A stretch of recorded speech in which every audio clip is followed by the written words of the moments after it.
is that we love our faculty, and this event would not be possible without them. So we thought, for those of you who maybe haven't taken a lot of classics classes or the underclassmen, we'd tell you a few things about each of them. Starting with a professor that's okay for me to make fun of, I hope, because he's my thesis advisor, Professor Barron.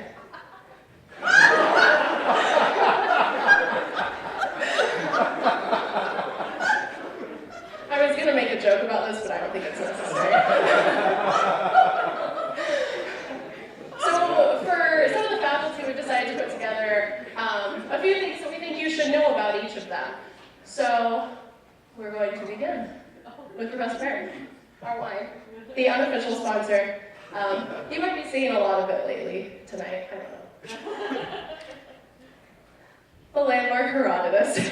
So Professor Barron is writing the Herodotus Encyclopedia, forthcoming in probably 2019, and he loves Greek history of Herodotus. Moving on. Game of Thrones. Professor Barron's favorite TV show. In Age of Alexander this year, there was a Game of Thrones reference in, I think, every single quiz. At least one. At least.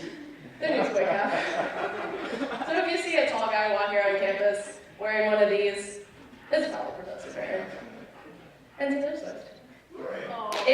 In the words of Professor Barron himself, he stopped listening to new music in the 80s except for Taylor Swift. So next, I think, yes. Next up, we have Professor Hernandez, an archaeologist, so if you can, take all of his courses. He's one for a great posed photo, as you can see. So next we have his starter pack, beginning with, of course, Notre. Next up, we have Notre, obviously, the city where he excavates. I took a course on Pompeii, but learned a lot about Notre. So. Next up, Roman masonry. Here we have Opus Reticulatum, the best opus, obviously. Next up, oh yes, in his courses, reconstructions are very important. Actually, they're not. And if there's one thing I've learned, it's never to trust art historians and the reconstructions. Next we have, stealing the mic from tour guides to lecture about the Prima Porta, derailing an entire Vatican tour showing true dedication to his students' learning. And finally, I showed this to past Classes Club President Tom Height, and he insisted that I was missing something, and I add one more thing. So.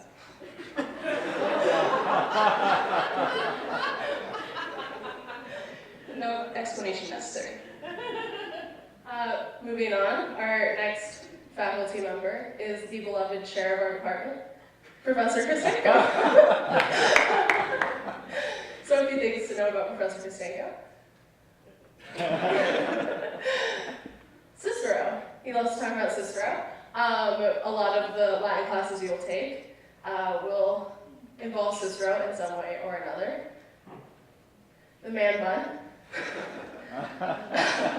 So you guys, who's Professor Kostenko's favorite Greek hero?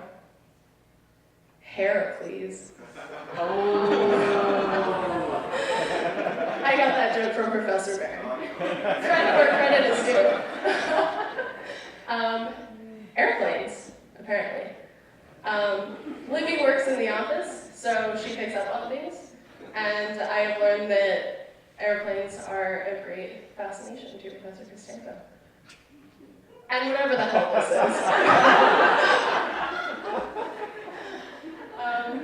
Yeah, the Proto-Indo-European language tree. It'll come up sometime if you're talking.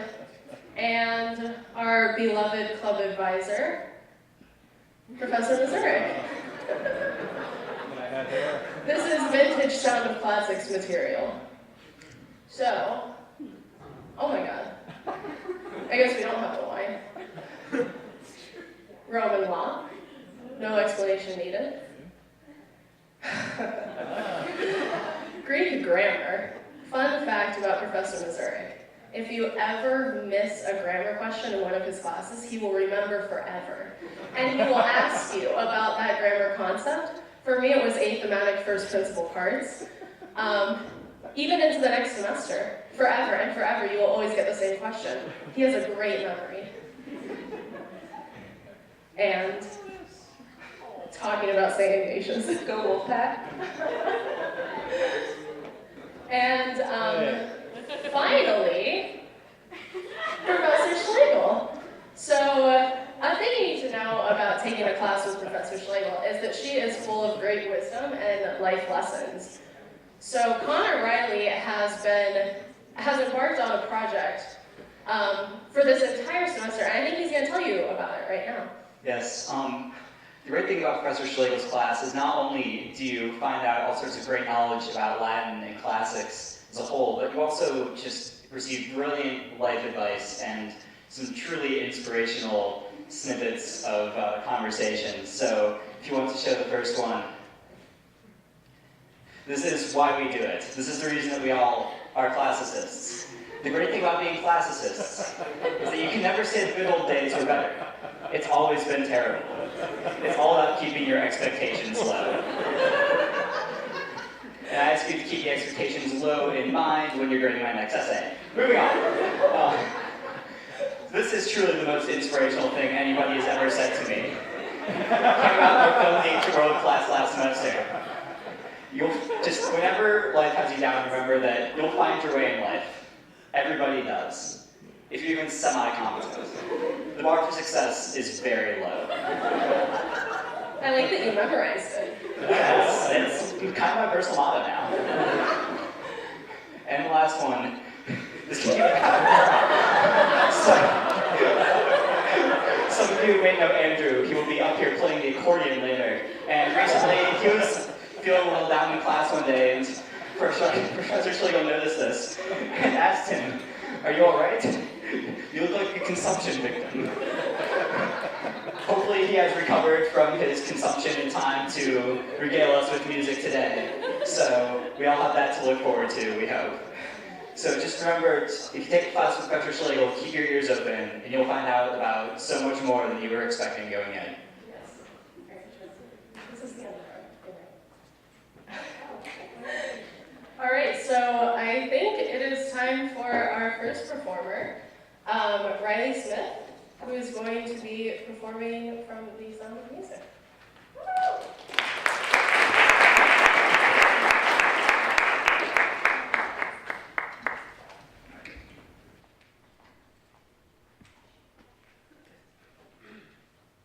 Dixit Dominus Domino meo, sede ad extris meis, donet ponem inimicos tuus, scabellum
those of you who didn't know, that was the opening sequence of Latin prayer hymns sung at the beginning of The Sound of Music, the movie.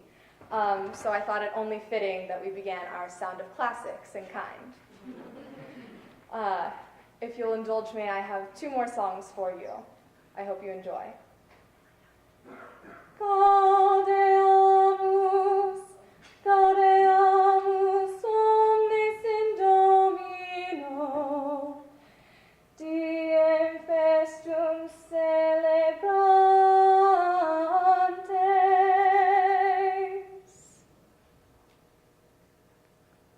How do you solve a problem like subjunctive? How do you figure out that ablative? How do you know what kind of cum clause that is? Circumstantial or causal or temporal? Sequence of tenses sure can give some headaches. So can remembering which verbs are I stabbed. How do you translate this passive verb? What's with all these darn Q words? Why can I never understand these poems? Oh, how do you solve a problem like subjunctive? How will I ever learn this Latin stuff?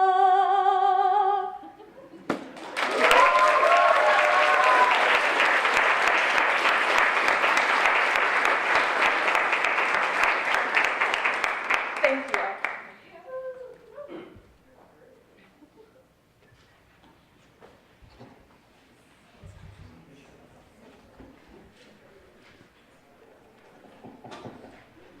Great, how about that? Riley Smith up here by himself.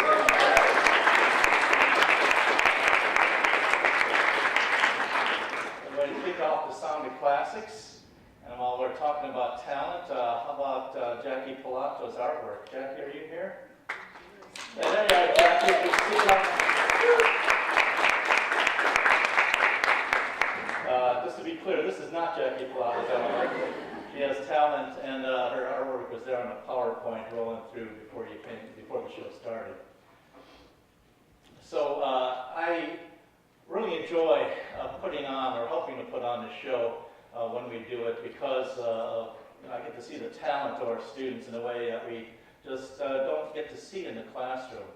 So it's always such a delight for me. As I was looking over my notes recently regarding this event, much to my surprise, I discovered that this is the 10th anniversary of the Sound of Classics. How about that?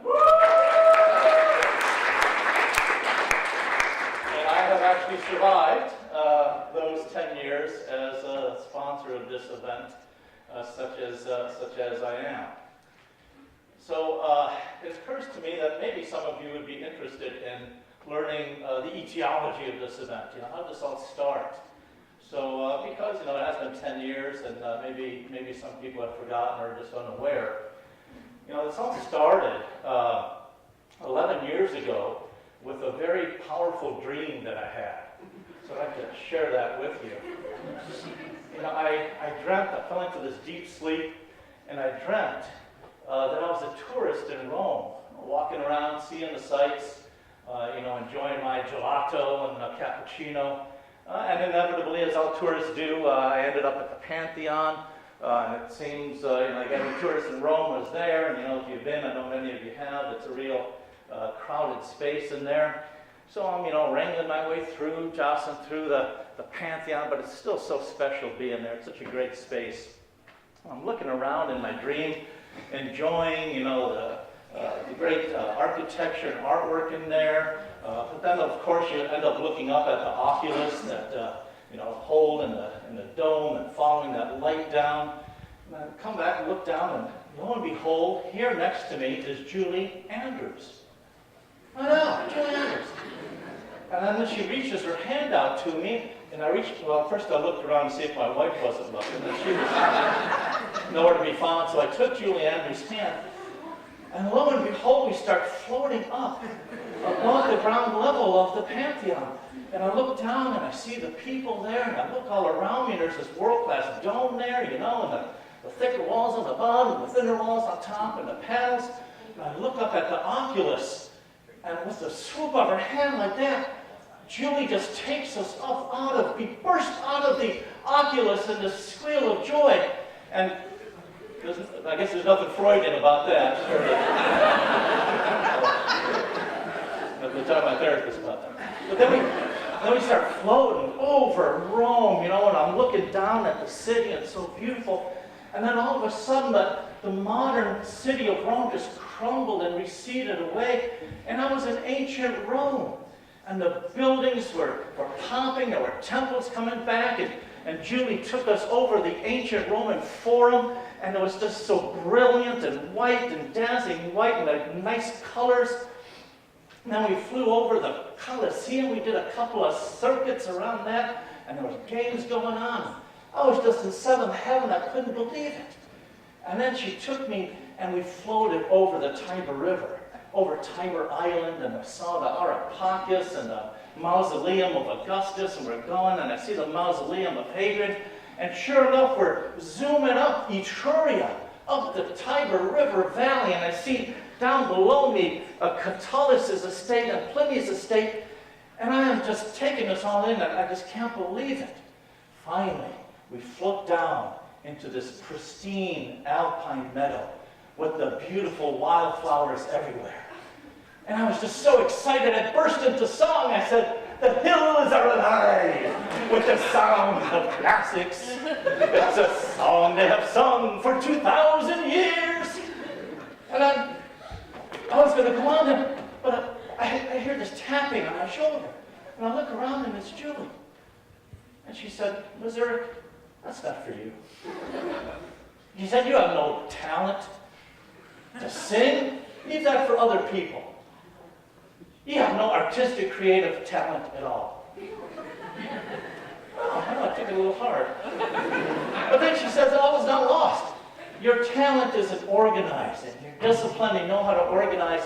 Your job, Missouri, is to stage a venue for other students who actually have talent to go up on stage and show their stuff." I was thinking, wow. At first I was a little hurt, but then I was filled with the spirit of gratitude. I was thinking, thank you, Julie, for showing me my strengths and my weaknesses, and for giving me a mission in life to use my talents. And I was so grateful. I turned to her to give her a big hug, and she just whisked away. She's over here now. I grabbed her twice and 3 times, but she just slipped through my hands.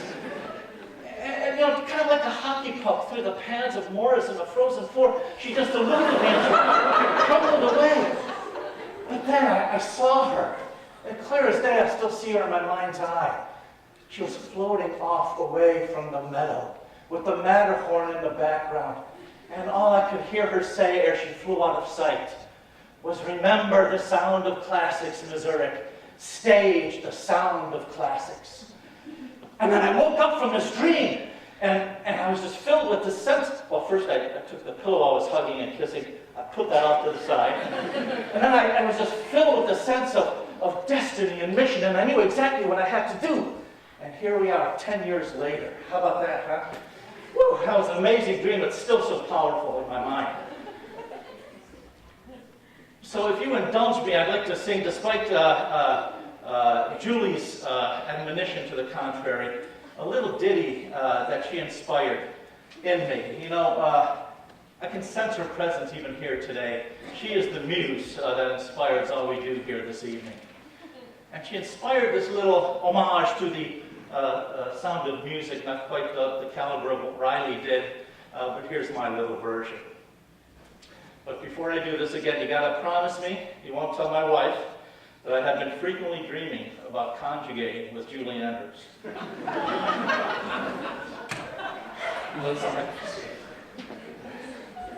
A do, das, da, a re, rerum, rebus, res, mi, echo, mihi, nomen, est, facio, facis, facit, soli, soli, notinai, la, latus, lata, latum, dia, tui, tibi, te, which brings us back to do, das, dat. One more time. A do, das, dat.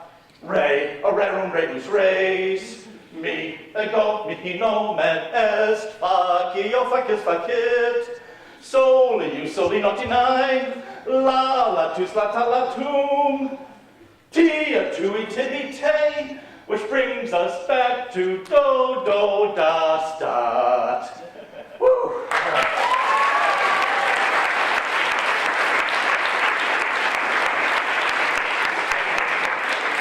Thank you.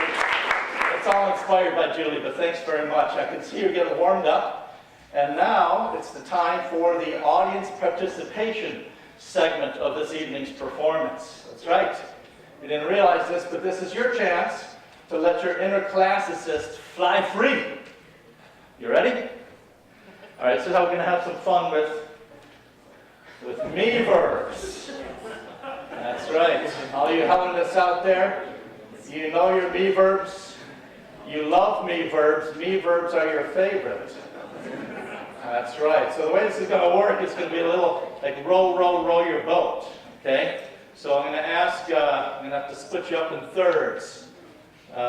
Maybe since this segment is so sparsely populated, I'm going to ask you to chant the first two principal parts. Then we'll break it up over here, and then the final third, including the galley over there.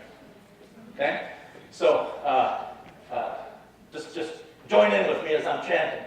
Did-a-me, do-so. Did-a-me, do-so. Did-a-me, do-so. Did-a-me, do-so. Did-a-me, do-so. Okay, excellent. Okay, so you remember, you're going to come back to you, you're going to do that, right? This is going to be awesome. I've been thinking about this for months. All right? Next, you got edoka, dedoka. How about here? Edoka, dedoka. Edoka, dedoka. Edoka, dedoka. Edoka, dedoka. Edoka, dedoka. All right, you just got to let all of it loose, you know? You got to let that inner Hellenist out. Yo, Bacchus! All right, last group over here. Dadamai edah thing. Dadamai edah thing. Dadamai edah thing. Dadamai edah thing. Dadamai edah thing. Dadamai edah. All right. Okay, so ready? We're going to rock this house. All right. Did-a-me, do-so. Did-a-me, do-so. Did-a-me, do-so. Did-a-me, do-so.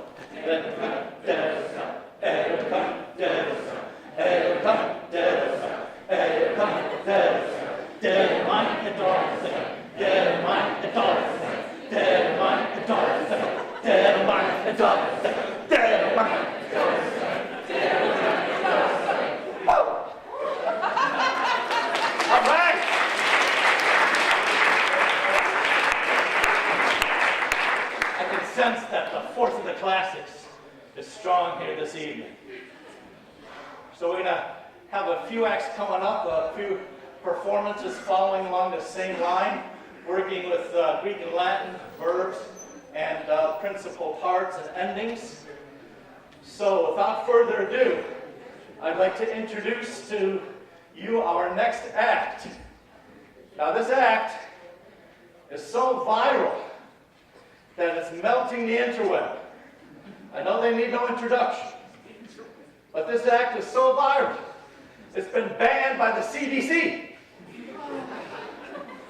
But due to a special papal dispensation, they are able to appear before you this evening. Please put your hands together and help me welcome, all the way from ancient Attica, the principal parts.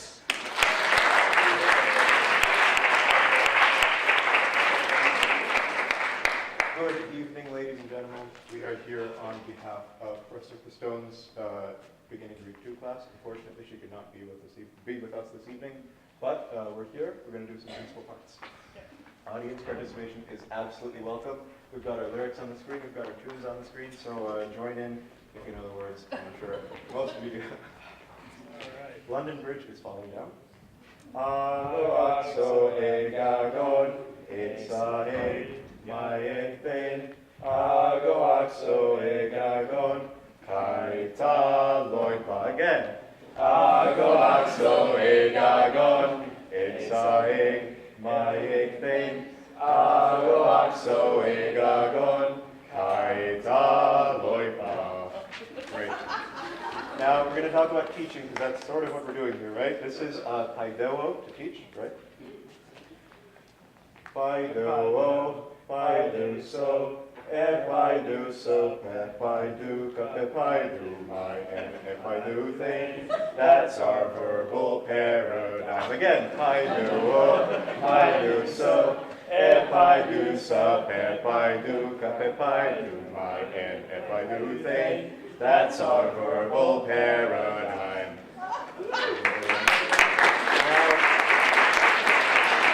Now, you're all very sophisticated people. We're going to go to something a little bit more aristocratic, a little bit more baroque, a little bit more sophisticated. Here is Ode to Joy. Gigno mai gene so mai geno manengegona.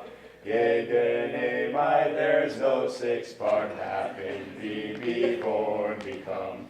Gigno mai gene so mai geno manengegona. Gegene mai, there's no six-part happen, be born, become. Excellent. Now, okay, that's the classics. You know, we're going to go a little bit more contemporary. This is pretty groovy, I think. Stop in the Name of Love featuring Porao.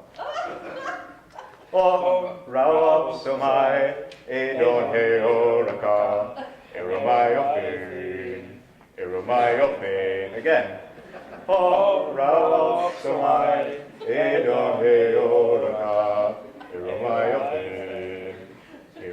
of Pain. Now, all of these arrangements are brought to you courtesy of one. I think his Twitter is Voxmanet, that is, the voice remains.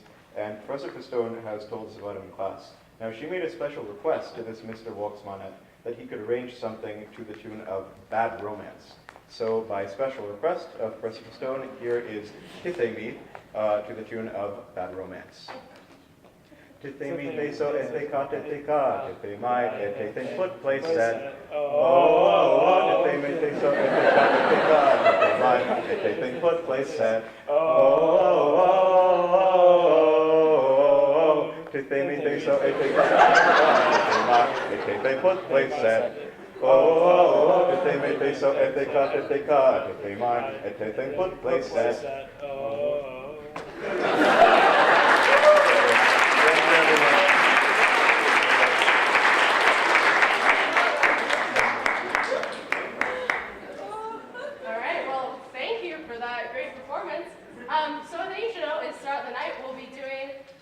T-shirt trivia questions. If you can answer my question right, you can go get yourself a free T-shirt.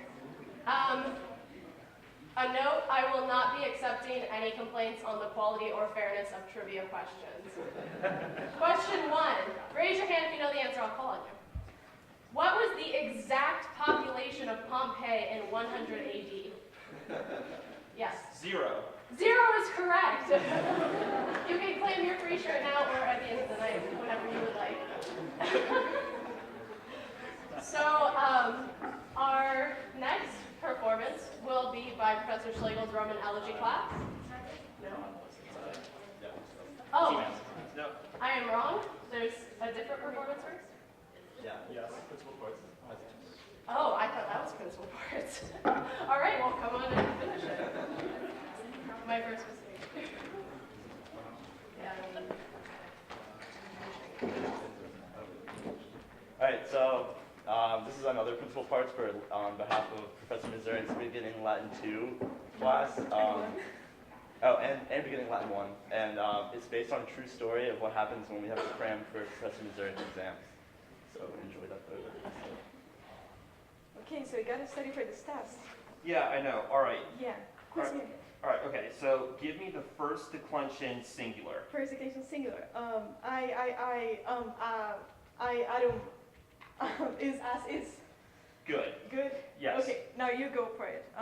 Give me third I stem masculine.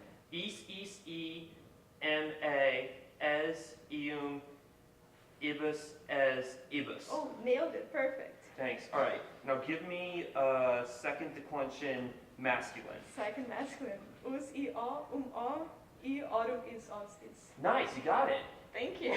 Now you give me fourth masculine. Fourth masculine. oe, u. Us, ibus, ibus. There you go. Hey, Steven. Hey, Louisa. What's up? Nothing much. Yeah, you're studying for this Latin exam. Yeah, no, we've been studying for like 10 Like straight 10 straight hours now, and all I can think about is like Latin endings, you know. Oh, geez, man. that What sounds like a about you? big What are you exam. up to? I'm actually thinking of studying for the Latin test, too. It's pretty Yeah? big. Yeah, we can study some more, or restore, take a break. Bo, this bit, we could keep studying. I can tell you guys have been studying a lot. Yeah, but we need to study some more, Miss Enter, until I have all of it figured out, you know. Justin, you really have been struggling in class. You should really study with us, ui, u. Eorum is os is nice of ui is the it to offer bombasbat. Vamos lá, Tisman, you're welcome. Eram eras erat tired. Eramus eratus erant food. Us north. Is ibus south. Isem isses iset ABP. Ebam ebas ebat north. Eram south. Bor bears beator ABP. OST north. Is More mini entor. yeah. E, More mini entor. O. OST. Bor bears beator bimor Eram eras erat eramus eratus eran. Vamos Yeah. Bor restore more mini entor. A. Vamos vamos Or is east. OST is more mini entor. I are east, as east. Arum, ususumiu, ayamarum, ero abore semus iabam, tur, iestisarum assasumorum, emere serimus ioriuntor, esus isesum ibus aises.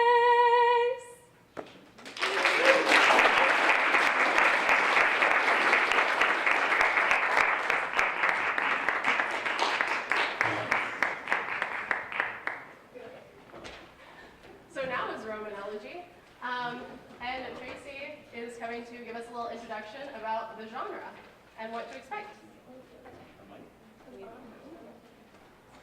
If the rest of the elegists could come on stage with me, that would be nice. Oh, sure. So Roman elegy is a type of poetry characterized by the elegiac couplet. The first half of the elegiac couplet is a hexameter line, so it's written in dactylic hexameter, which is also the same meter as epic poetry.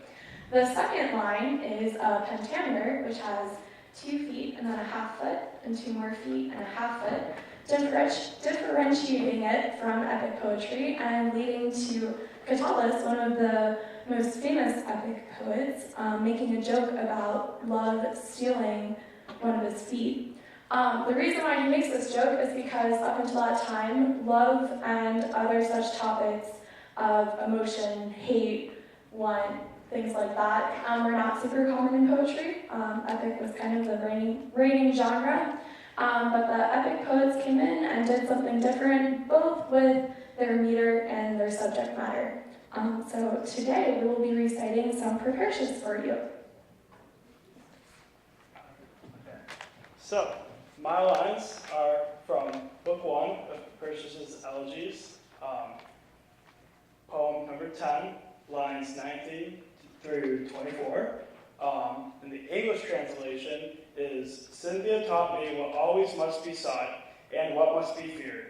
Love has not accomplished nothing. Beware not to wish to fight your girl when she is out of humor, nor to speak proudly, nor to keep quiet for long. If she searches for something, do not say no frowning. Do not let her kind words fall on you in vain. All right. Cynthia me docuit semper quacumque pedenda, quaeque cavenda forent, non nihil egit amor. Tu cavenetri sticubias pugnare puelle, nevi superba loqui, nevi tacere diu, neusi quid petit ingrata fronte negaris, Notre mi prova na verba benigna cara.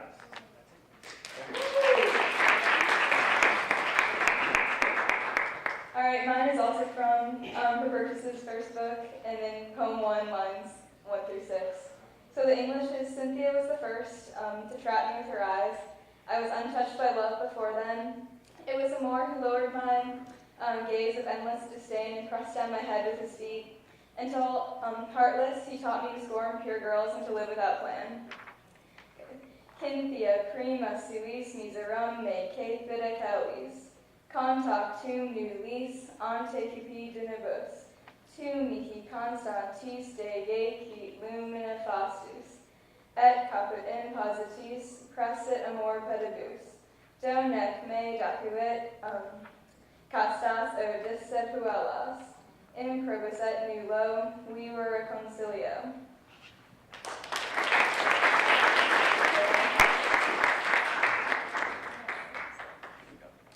So, love is great, but farming is also cool. And Propertius and Catullus and love poets were fortunately not the only ones to use the elegiac genre. Tibullus, also contemporary, would use the elegiac couplets to talk about farming, which I think is great thanks to Virgil's eclogues. So here is from the first poem of the second book of Tibullus, talking about the rustic holiday, when all work ceases and all things wait upon the god. In English translation, that is, on this holy day, let the countryside and the countryman both be at rest. Set aside the plow, let all labor cease. Release the yoke from the straps and the oxen from the yoke. They will now bear garlands, not plows, at mangers overflowing with hay. Let not even the maiden set her hand to ply her spinner's craft, for all things now attend the god. Luce sacra requiescadumus requiescadoratur, et grave suspenso uomine cessedibus. Solvite vincla iuvis nunc ad praesepia debent, plena coronato stare boves capite. Omnia sint operata Deo non audeat ulla lanificam pensis imposuisse malum.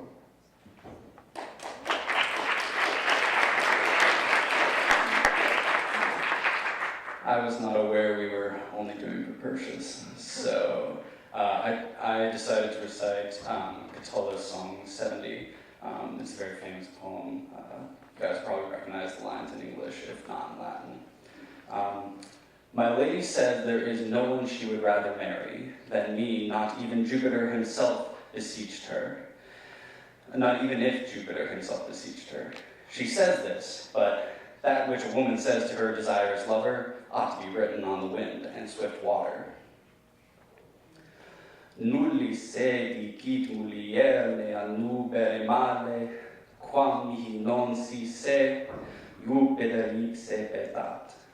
Dicit sed mulier cupido dicit quod dicit amante, inventat rapida, scribe rapportata qua.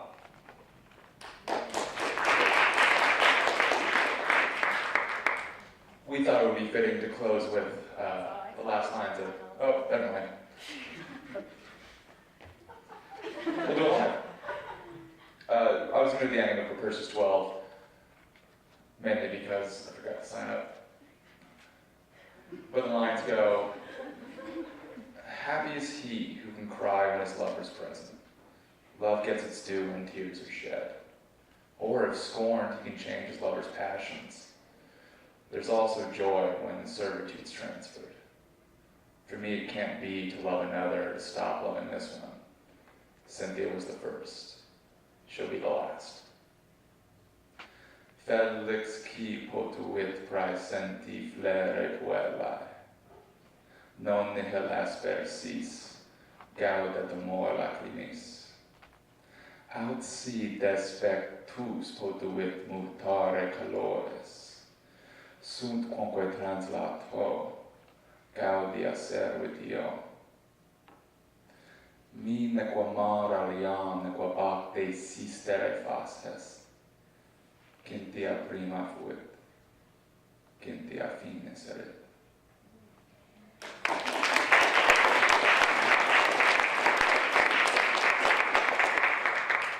I would be reciting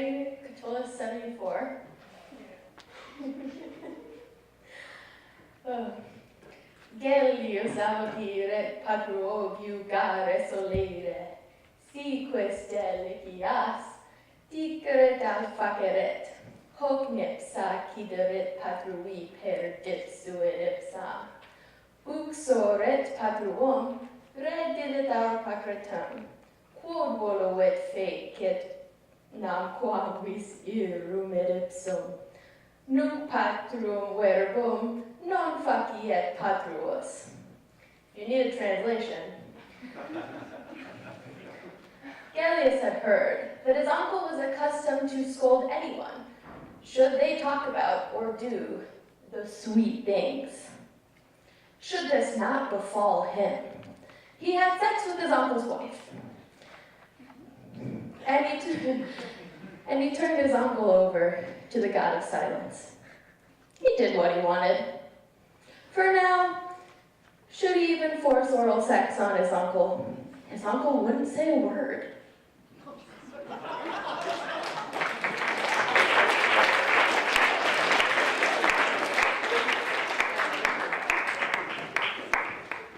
Thank you, Elegy. So next up is the Julius Caesar monologue. Oh, there they are. And just a joke before we get started. What is a Roman farmer's favorite soda? Agricola.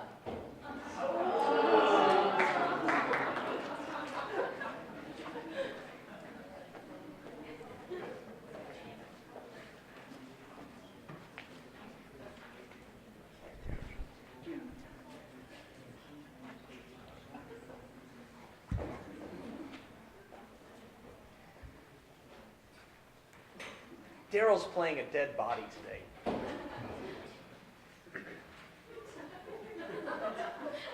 That was a bad way to begin, wasn't it?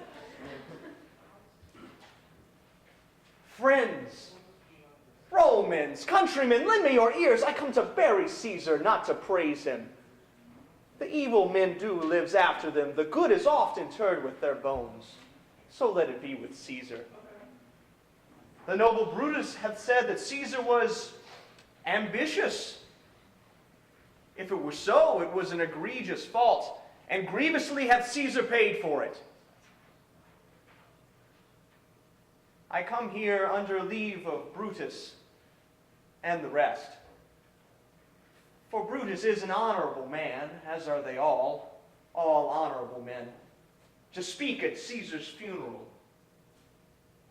He was a friend to me, faithful and just. Yet Brutus says he was ambitious, and Brutus is an honorable man. He hath brought many slaves home to Rome, whose ransoms did the general coffers fill. Did this in Caesar seem ambitious? When that the poor hath cried, Caesar hath wept, ambition should be made of sterner stuff. Yet Brutus said he was ambitious, and Brutus is an honorable man. You all did see how thrice on the Lupercal I offered him a kingly crown, and thrice he did refuse it. Was this ambition?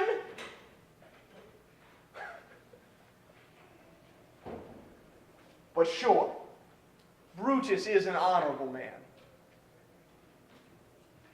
Friends, I come not to disprove what Brutus spoke, but rather to speak what I do know. You all did love him once.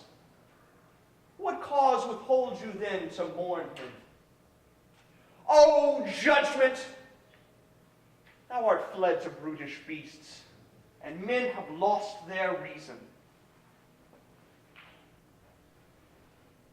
Forgive me, my heart is here in the coffin with Caesar, and I must take pause until it returns to me. That was it. Thank you.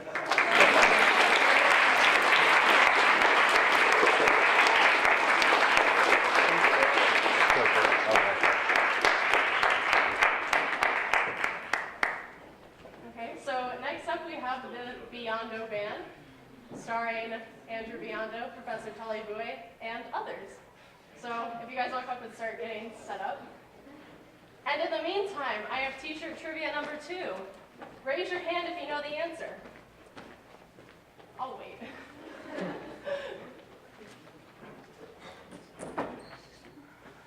This professor of classics once called the TV show The Office an extended meditation on the nature of hopelessness. Take a guess. Steven.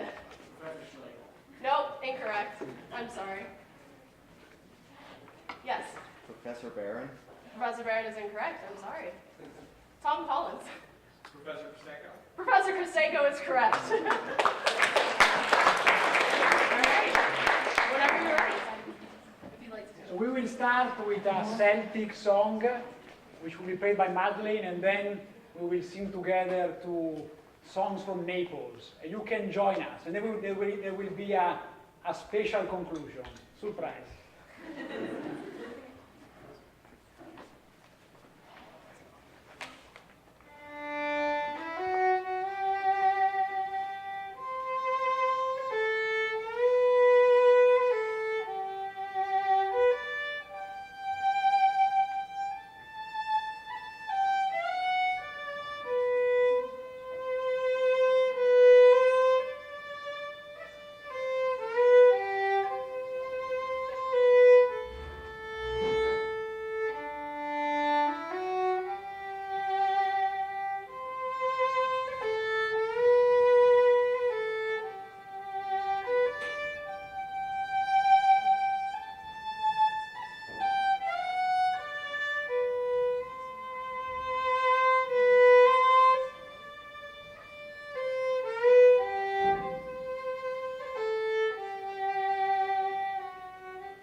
Professor Mazurek was able to get the sun for us, for the sounds of classics. Today you saw how beautiful the day was, and so we should sing together O Sole Mio, the very famous song from Naples to celebrate the sun of today.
Very good.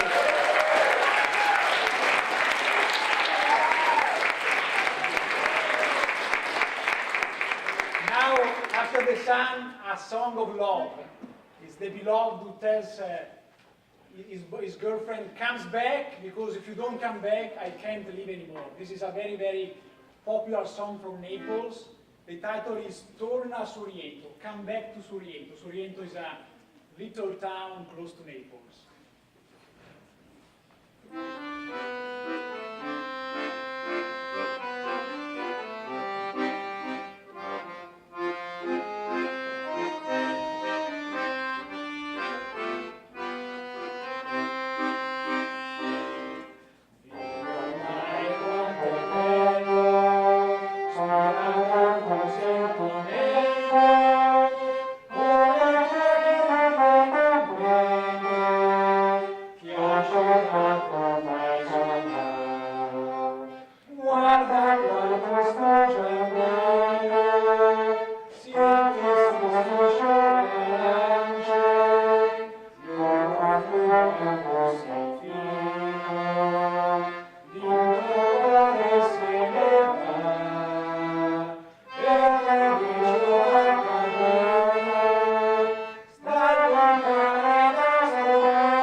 Hopefully you guys should know this song.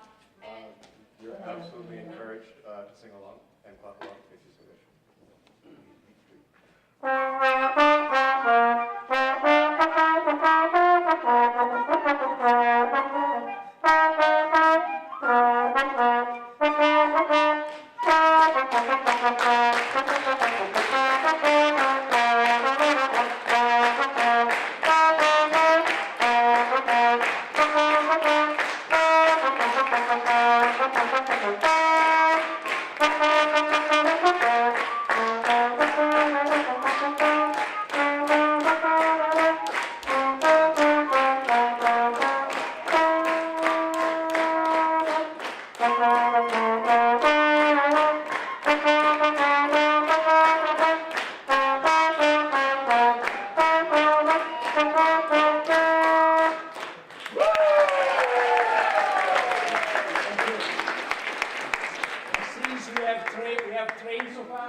Now we can do another clapping song.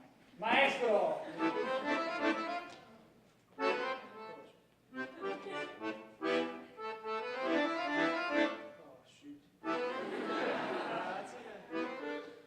What's the second?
hello there. I did not see you there. My name is Brian Kristenko. I'm the chair of the classics department here at Notre Dame. I think you're in for a real treat tonight. My class has been adopting scenes from the Latin comedy Cassina by the Roman writer Plautus, who lived during the 3rd century BC. The play deals with slavery, sex and power, and the social dynamics within a Roman household. You see, the audience spends most of the play with Lycidamus, the paterfamilias of an old aristocratic Roman household. He's fallen in love with one of his household slave girls, one Cassina, who is much less than half his own age, much to the chagrin of his wife, Cleostrata. In order to win her affections, he has plotted with another of his slaves, Olympio. The plan is that Olympio will marry Cassina in a sham wedding and grant Lycidamus first dibs on the wedding night. Cleostrata, in order to prevent this from happening, has joined forces with another slave, named Calenus, to thwart Lycidamus' plans. We translated the play during our Latin survey class. We quickly realized as a group that translating Latin comedy was difficult for a number of reasons. Even after you translated Latin to English, the humor often falls flat. You see, raw slang, puns, and idiom do not transfer into English easily by themselves. Furthermore, as I said earlier, the play deals with complex social dynamics within the Roman household that are foreign to our modern American contexts. So, the students have attempted to adapt a few scenes from the play for a modern audience. For example, the character Lycidamus is played as a prominent businessman, and the slaves are now replaced with maids and blue-collar workers. One aspect of the adaptation that you might notice are several jokes and puns about food. In the original text, this motif of food and sex appears over and over again. My students have attempted to communicate this through their translations. The students did their best to stay faithful to the spirit of the Latin, but be advised, the original is much more off-color, even than what will be presented here. I hope you'll enjoy the show. I myself find it funnier than a Jane Fonda workout video. Wait, you guys remember Jane Fonda workout videos, right?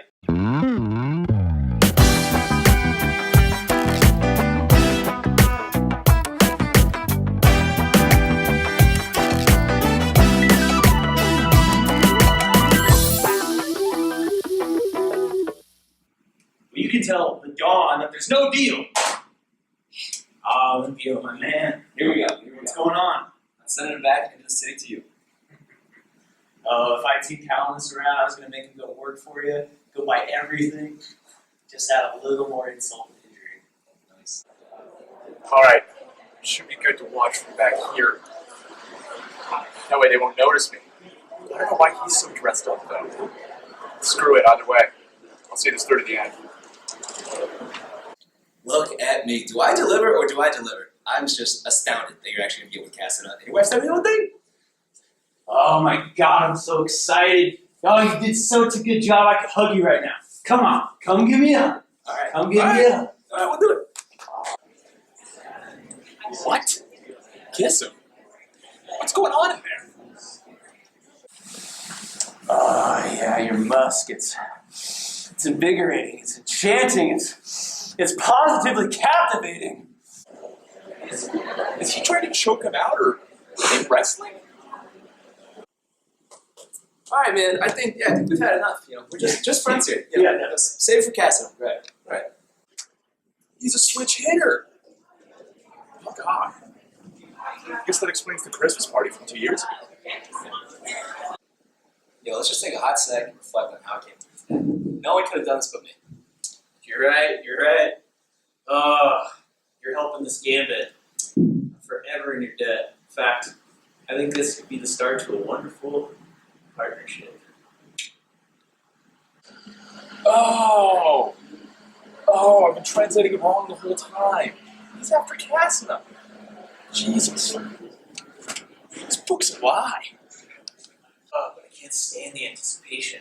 Only I could be holding her right now, hugging her, kissing her, touching her. You're going to be with her soon. Just cool your jets. But I've waited so damn long. Speaking of which, I don't know if I can handle this workload day to day. I mean, let's not forget about your end of the bargain. Oh, don't you worry, but not until everything's been consummated. I really got to start paying better attention.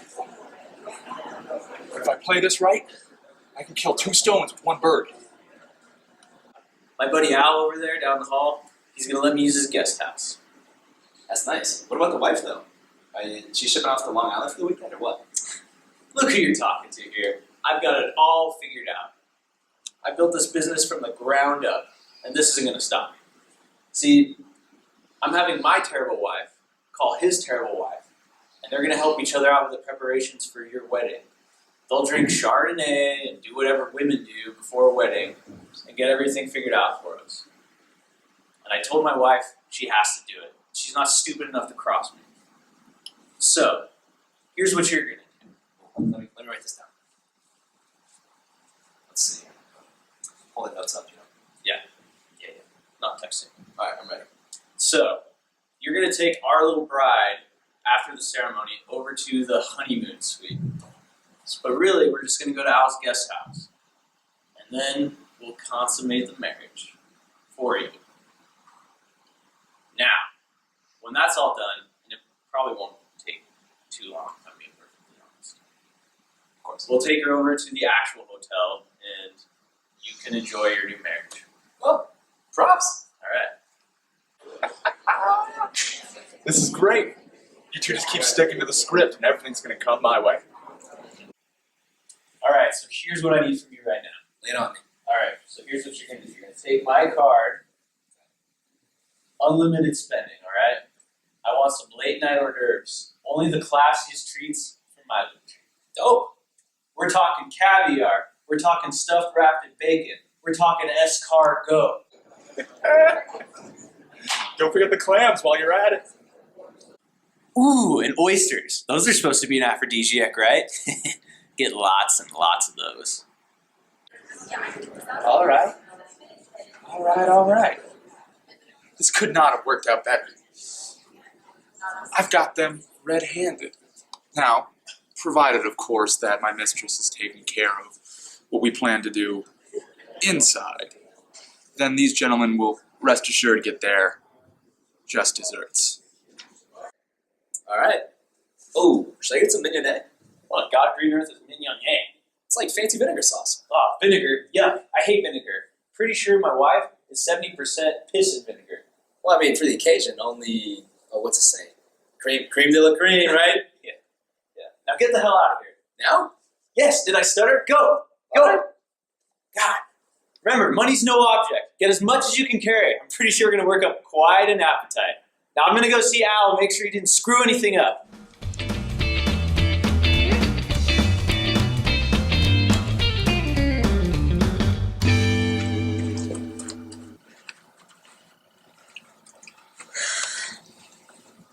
I can't believe your plan worked. Cleostrata, you're a genius. Of course it worked. It was my plan. Everything was delicious, except for the tomatoes. They were kind of rotten. Speaking of rotten tomatoes. I think I hear someone coming. I know not where to fly, nor where to hide, nor how to conceal this disgrace. And disgrace except I am my lord in this wedding of ours. And so now I'm ashamed, and I tremble in fear. And we are both objects of ridicule. Without wisdom do I now make these novelties new. It besmirks you it ne'er did before. Pay close heeds while my deeds I recount. I ensure that your ears will admire. The disturbance in the house is absurd to recount, and the woe of my lot should not be forgot. When I brought my new bride to this here abode, brought her I to my chamber forthwith.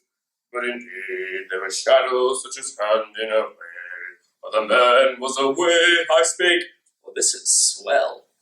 I set her up, propped her up, softened her, flattered her, so that ere the old man could, this marriage I could consummate, then and there I began to be slow, since I thought the old man would encroach. I looked everywhere, lest the chap should approach. I asked from her that enticement of sin, if I could get one little kiss. She rejected then this here hand of mine, with my wish not having been granted, that one small kiss had been abandoned. For now I hasten all the more I desire to rush into Cassina. I desire to have struck the old man's magnum opus, shut the door to I, lest the old man intrude. Go ahead. Interrupt him. Excuse me. Where's your new bride? Well, she knows. What happened inside? I don't want to say. Where's Cassina? She's in there. Was she not a dutiful wife? Plead the fifth. Alright, so tell us what happened. Start from the beginning. Hercules, I don't want to say. Be brave. I'd like to know. It's shameful. It's just the worst.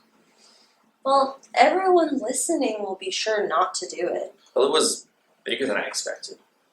Oh yeah, she had that sword and she was waving it around. She had sheathed that already. Okay, so what's the problem? Oh. What? Oh.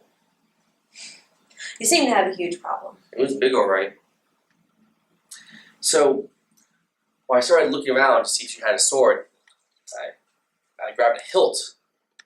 When I think about it, a hilt should have been whole. So if it wasn't a sword, then what was it? Oh, the shame. So was it a radish? Too small. Maybe a cucumber? Too big. But I don't think it was any sort of vegetable, but it might have been genetically modified. Alright, spit it out already. Give the people what they want. And the production values on this thing are spectacular.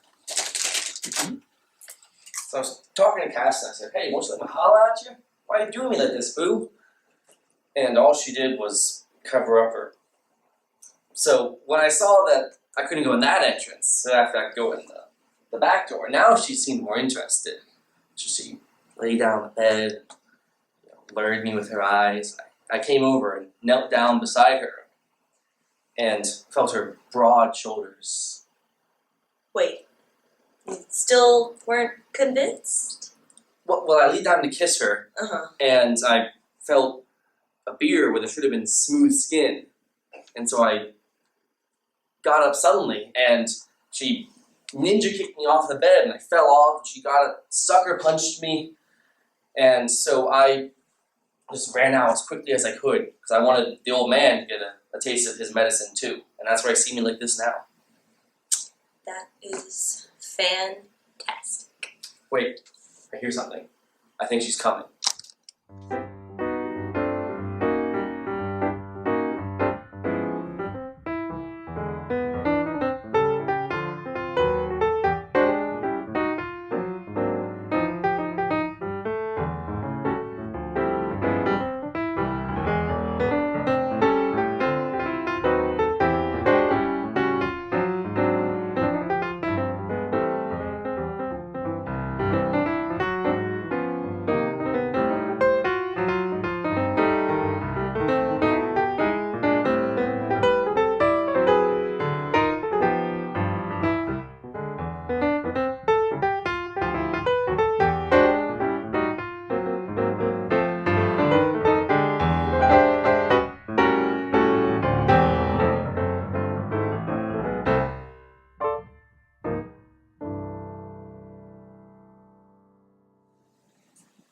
Unique New York. Unique New York. How now, brown cow. How now? The arsonist has oddly shaped.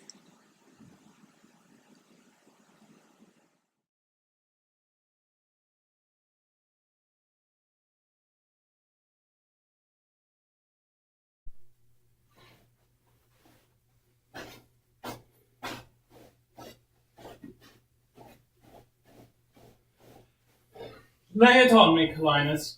What does my husband want from me? To see you burning in hell. Well, no shit. Well, I hardly believe it, but I know it.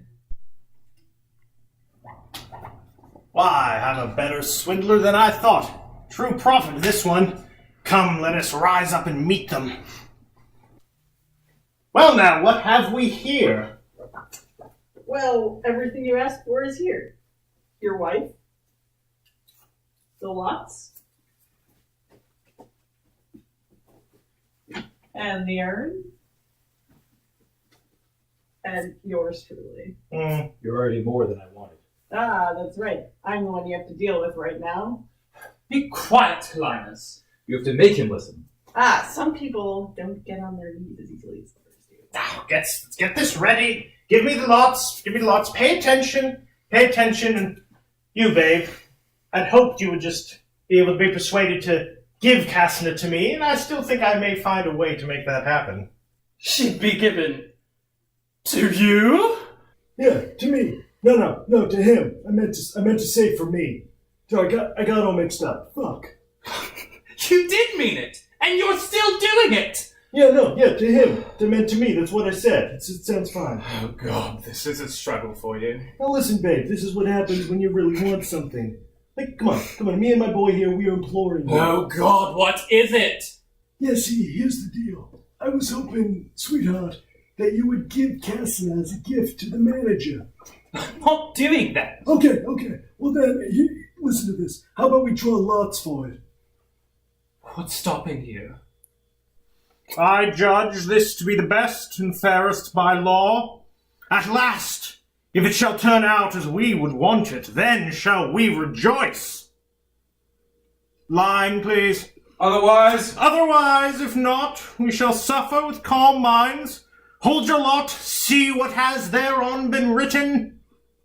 What does it say? 1. Awesome, take it. See, it's not fair, because his lot comes before mine does. Yeah, whatever, take it. Well, hold on. I just thought of something. Just gotta make sure you're not trying to pull a fast one on me. A fast one?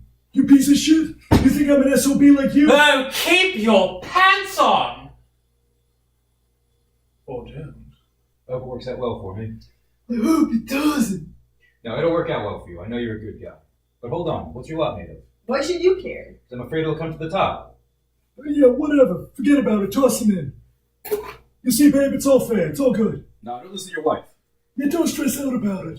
No, but I'm afraid that if she puts her filthy paws on it, she'll curse them. Yeah, whatever. Shut up. I am being quiet. I'm praying to the gods. Did somebody make you eat it today? That it works out well for me. That somebody strings you up? No, blow it out your nose. What are you worried about? Just be hanged with it. Ah, you're dead. Okay, both of yous. Pay attention. All right, I'm quiet. No, you know what? All right, listen here. Cleostra. I don't want you going around telling people that I cheated or something, so why don't you draw the lot? You're messing with me. God, he's fine. You're doing fine. I hope your lot just makes its escape from the urn. Yeah, you're just saying that because you think you're some kind of Houdini and you just want to be imitated. I hope it just melts away. I hope you melt away like a pile of leaves. You don't get sidetracked, Olymp. Oh, but if this wise guy would just let me... No, let's see it. No, it's gonna be mine. He's going to win. It's going to suck for you. Jeez, would somebody hit this guy in the face already? Don't even think about moving that hand. Oh, should I slap him or give him the old 1-2? Yeah, whichever, it's cool. Take that. What the heck? Why did you touch him? Oh, my Jupiter told me to. Well, go on. Give him a good drubbing. I'm done for, Jupiter. Hear me. Yeah, why'd you hit my boy? Because my Juno told me to. Oh, jeez, this is gonna be a rough life if my wife is in charge. Hey, my boy has just as much a right to speak as yours. Oh, why is he putting the horns on his You horse? better watch yourself, Kalinus. After somebody smacks you in the face. Oh, jeez, I got a bad heart. My heart is beating. I think I'm having a heart attack, guys. I can't bear to watch. I've got the lot. Come on, let's see it. Pull it out. Is it all over? Show it to me. It's mine. It's mine. This is the worst. You lost, Kalinus. Olymp, I'm so happy. The gods was on our side. Ah, because me and my ancestors were pious. You gotcha. Now, lady, get inside and start decorating. Fuck it. Whatever. I'm gonna be gone a while, but I want it to look real nice when I come back. I know. You know what? I know this is bad for you, but it can get worse. I know!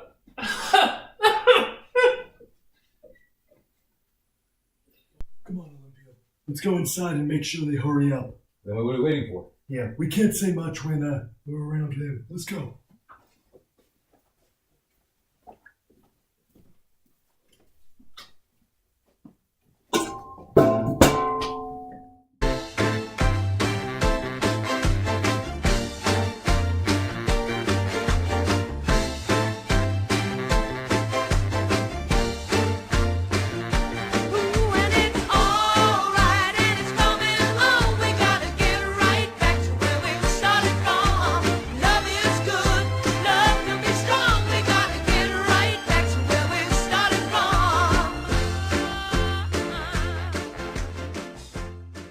T-shirt trivia number 3. Who is my favorite Roman emperor? I'll give you a clue. He's one of the 5 good emperors. You have a 20% chance. Steven? Nerva. Nerva's correct! Congratulations. Nerva is very underrated. And if you want a lecture on it, come find me. Whenever you guys are ready.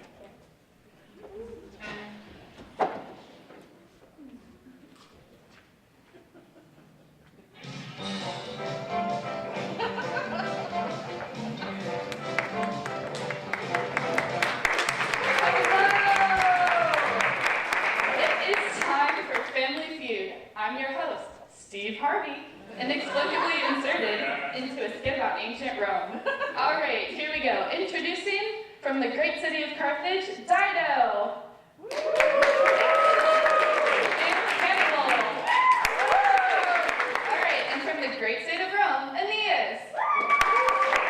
And Scipio Africanus. All right, real talk. Before we start, we here at Family Feud would like to thank our sponsor, Professor Elizabeth Mazurek, half of the hottest couple in the classics department. Thank you. All right, here we go. Can I have Hannibal and Scipio up here with me?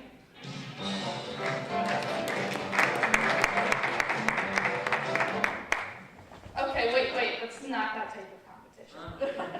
All right. First we have things to pack on a romantic getaway. Elephants. Elephants? Elephants. Okay. Let's see. Elephants. Alright. Elephants is the #1 answer. Good job there, Hannibal. I'm not sure who we surveyed, but I guess it worked in your favor. The right kind of people. Okay, let's go to your team. Alright, Dido, let's play. What should one take on a romantic getaway? I don't know, low expectations.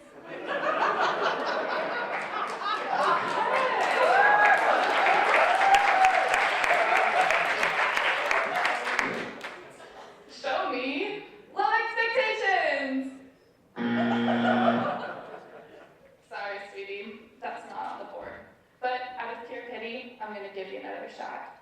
What should one pack when you're on a romantic getaway? Oh, like a sword, a seating of wailing nymphs, or maybe the emotional baggage and commitment issues of at least 12 adult men.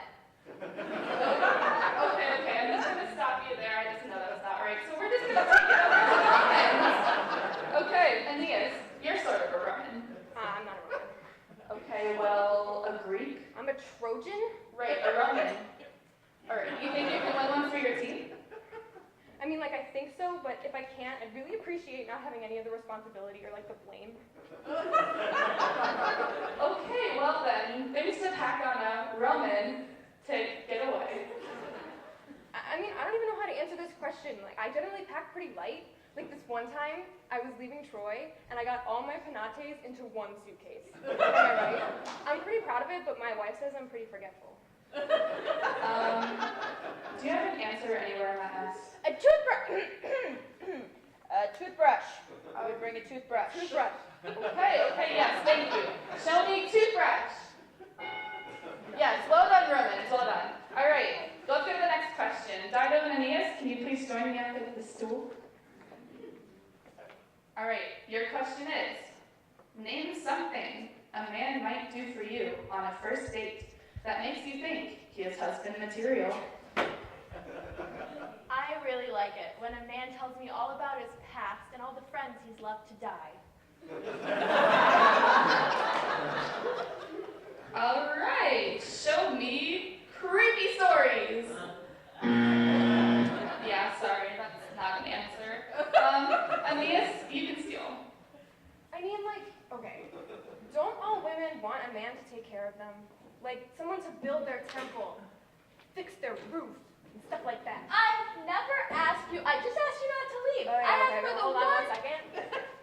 Her nagging is reminding me. My current wife, Lavinia, is getting hella boring. So if anyone out in the audience is looking for a Trojan horse, you can hit me up after the show. Are you serious? Don't get aggressive, okay? Just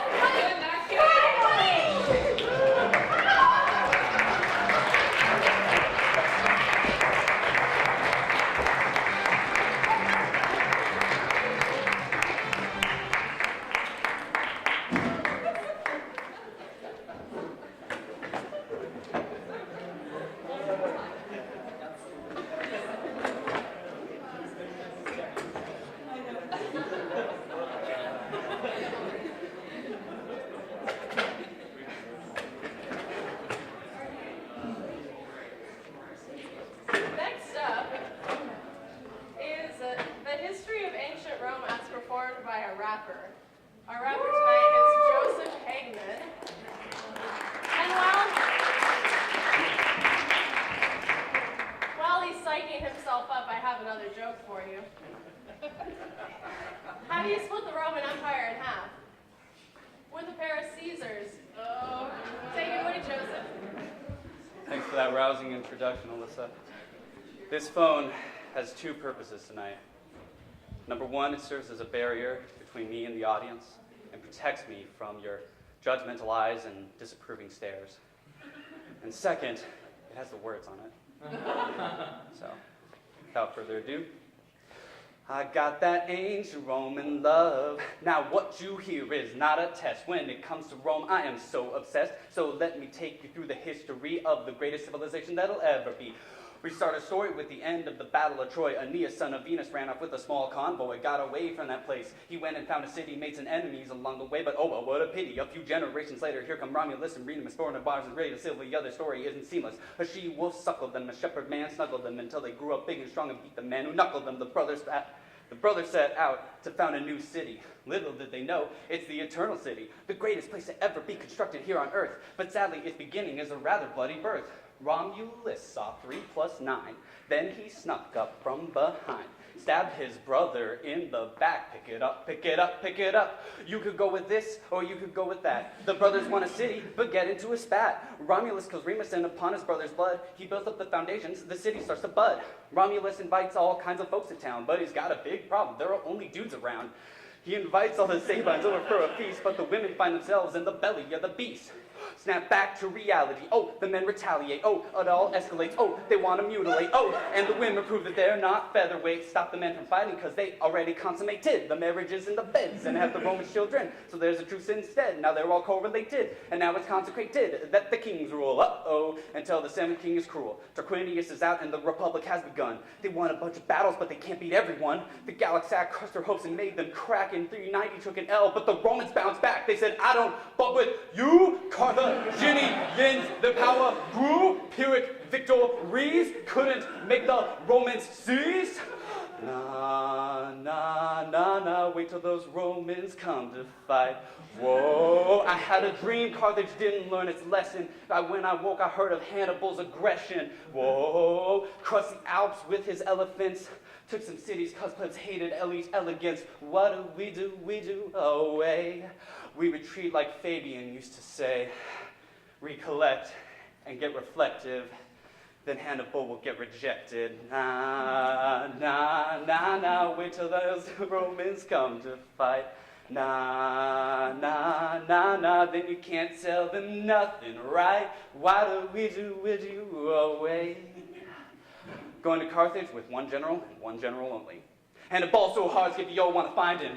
Go to Carthage, remind him that the home front wants a month front, had him load up, then he showed up, got a hold up, hey. Oh, you people think I'm going too slow, I don't play, let me take it up a notch in the show, hold up, hey. Oh, you people think I'm going too slow, I don't play, let me pick it up and ready, set, go. The Romans take on Greece and then there's no more Mediterraneans on the luck, and then the state begins to talk in civil strife. It's on its way, and so it's gonna win the day. The puppy's gonna come up from, but Caesar's gonna take a month. The first triumvirate, okay, but Cicero's not in the fray, then Caesar's I'm gonna start over. The whole song. The Romans take on Greece, and then there's no more Punic peace. Mediterraneans unlock, and then the state begins to talk, and civil strife is on its way, and Sulla's going to win the day. Then Pompey's going to come up strong, and Caesar's going to take him on the first triumvirate. Okay, but Cicero's not in the fray. Now Caesar's made it to the top, but Ides of March is where he stopped. Octavian has been unleashed, and then Mark Antony's released, and Cleopatra's in the mix, but she won't win in politics. And Actium is where Agrippa proves that he ain't no vanilla. Cleopatra has been sending me the meat of dismal NDC. Octavian has made Augustus Prince of Pitt and Lord of Justice. Oh my gosh, I think I need a breath before I get to Caesar's death. May I have your attention, please? May I have your attention, please? Will the real Julio Claudians please stand up? I repeat, will the real Julio Claudians please stand up? We're gonna have a problem here.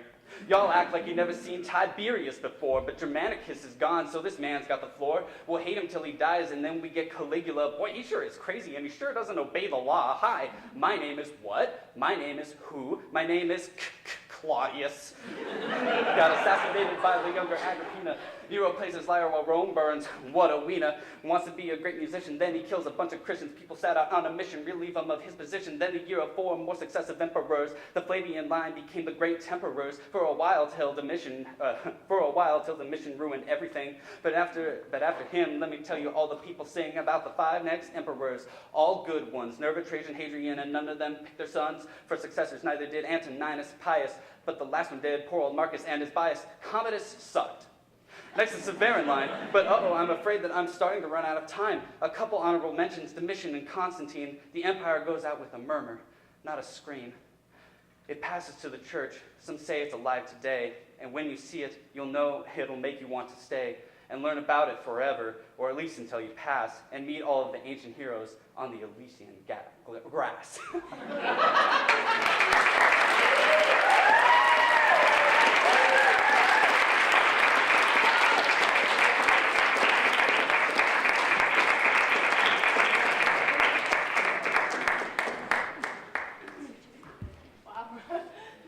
Next up, we have Julius Caesar, Act 1, Scene 2.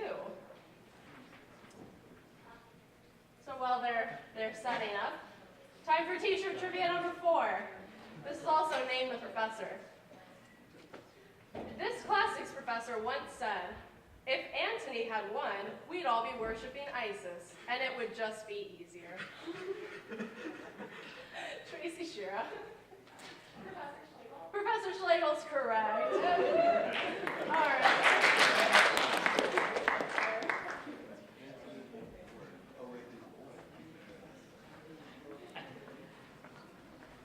Will you go see the order of the course? Not I. I pray you do. I am not gamesome. I do lack some part of that quick spirit that is in Antony. Let me not hinder, Cassius, your desires. I'll leave you. Brutus, I do observe you now as of late. I have not from your eyes that gentleness and show of love as I was wont to have. Cassius, be not deceived. If I have veiled my look, I turn the trouble of my countenance merely upon myself. Vexed I am of late with passions of some difference, but let not therefore my good friends be grieved, among which number, Cassius, be you one. Then, Brutus, I have much mistook your passion, by means whereof this breast of mine hath buried thoughts of great value, worthy cogitations. Tell me, good Brutus, can you see your face? No, Cassius, for the eye sees not itself, but by reflection, by some other thing. 'Tis just, and very much lamented, Brutus, that you have no such mirrors as will turn your hidden worthiness into your eye, that you might see your shadow. I have heard where many of the best respect in Rome, except immortal Caesar, speaking of Brutus and groaning underneath this age's yoke, have wished that noble Brutus had his eyes. And to what dangers would you lead me, Cassius? that you would have me seek into myself for that which is not in me. Therefore, good Brutus, be prepared to hear. And since you know you cannot see yourself so well as by reflection, I, your glass, will modestly discover to yourself that which of yourself you know not of. What means this shouting? I do fear the people choose Caesar for their king. Aye. Do you fear it? Then I must think you would not have it so. I would not, Cassius, yet I love him well. But wherefore do you hold me here so long? What is it that you would impart to me? If it be aught toward the general good, set honor in one eye and death in the other, and I will look on both indifferently. For let the gods so speed me, as I love the name of honor more than I fear death. I know that virtue to be in you, Brutus, as well as I do know your outward favor. Well, honor is the subject of my story. For once, upon a raw and gusty day, Caesar said to me, "Darest thou, Cassius, leap in with me into this angry flood and swim to yonder point?" Upon the word, accoutred as I was, I plunged in and bade him follow, so indeed he did. But ere we could arrive the point proposed, Caesar cried, "Help me, Cassius, or I sink." And this man has now become a god. And Cassius is a wretched creature and must bend his body if Caesar carelessly but nod on him. He had a fever when he was in Spain, and when the fit was on him, I did mark how he did shake. 'Tis true, this god did shake. His coward lips did from their color fly, and that same eye whose bend doth all the world did lose its luster. Alas, he cried, "Give me some drink, Titinius, as a sick girl." Ye gods, it doth amaze me that a man of such a feeble temper should so get the start of this majestic world and bear the palm alone. Another general shout. I do believe that these applauses are for some new honors that are heaped on Caesar. Man, he doth bestride this narrow world as a colossus, and we petty men walk under his huge legs and peep about to find ourselves dishonorable graves. Men at some times are masters of their fates. The fault, dear Brutus, is not in our stars, but in ourselves, that we are underlings. Brutus and Caesar. What should be in that Caesar? Why should that name be sounded more than yours? Write them together, yours is as fair a name. Sound them, it doth become the mouth as well. Weigh them, it is as heavy. Conjure with them, Brutus will start as pure and soon as Caesar. When could they say till now that talked of Rome, that her wide walls encompassed but one man? Now is it Rome indeed, and room enough, when there is in it but only one man? That you do love me, I am nothing jealous. What you would work me to, I have some aim. How I have thought of this and of these times, I shall recount hereafter.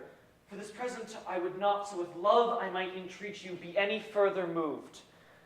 What you have said, I will consider. What you have to say, I will with patience hear, and find a time both meet to hear and answer such high things. Till then, my noble friend, chew upon this. Brutus had rather be a villager than to repute himself a son of Rome under these hard conditions as this time is like to lay upon us. I am glad that my weak words have struck but thus much show of fire from Brutus. Yes! The games are done, and Caesar is returning.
It's now Homo erectus. Oh. Good.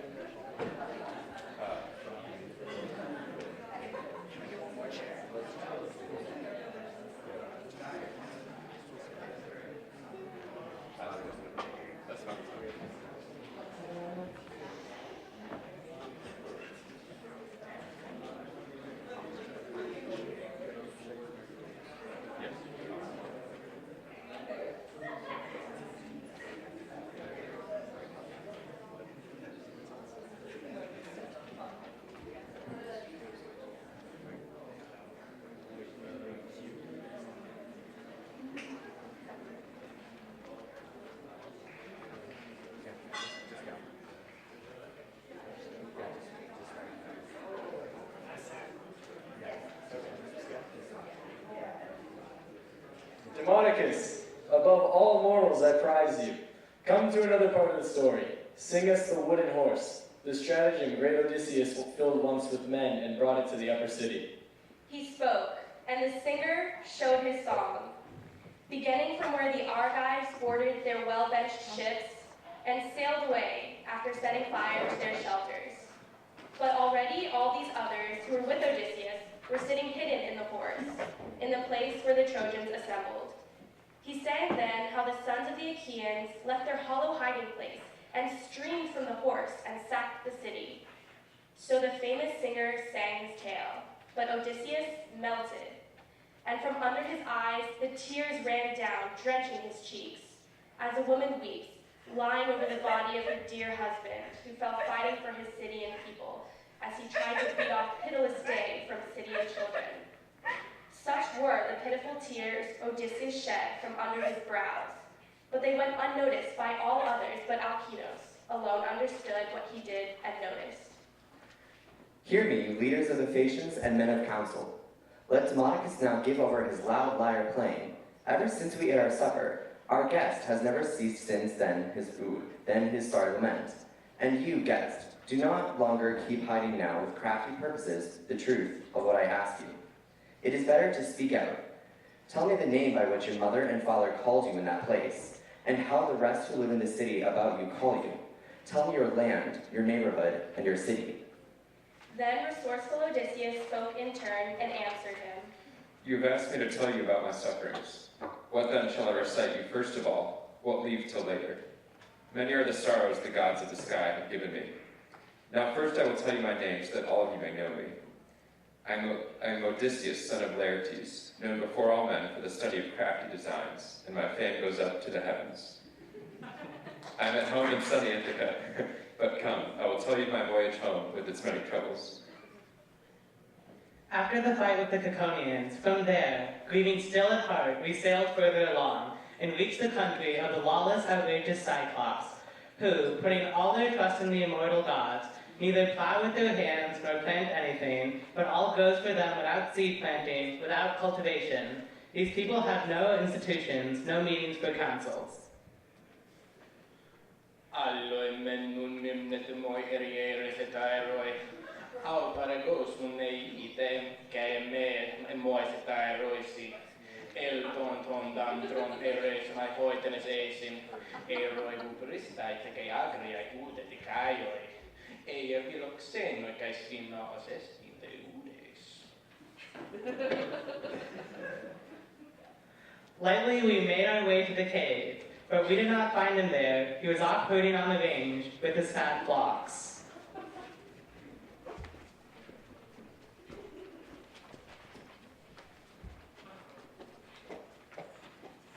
There we built a fire and made sacrifice, and helping ourselves to the cheeses we ate and sat waiting for him.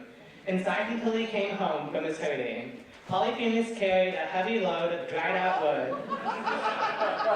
to make a fire for his dinner, and threw it down inside the cave, making a terrible crash. So in fear we scuttled away to the cave's corners. Next, he drove into the wide cavern for all the fat flocks that we milk.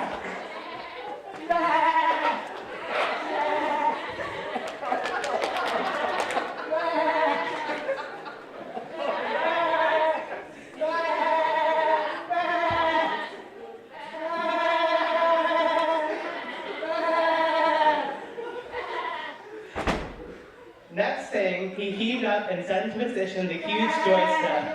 A massive thing. Next he sat down and milked his sheep and his bleeding goats.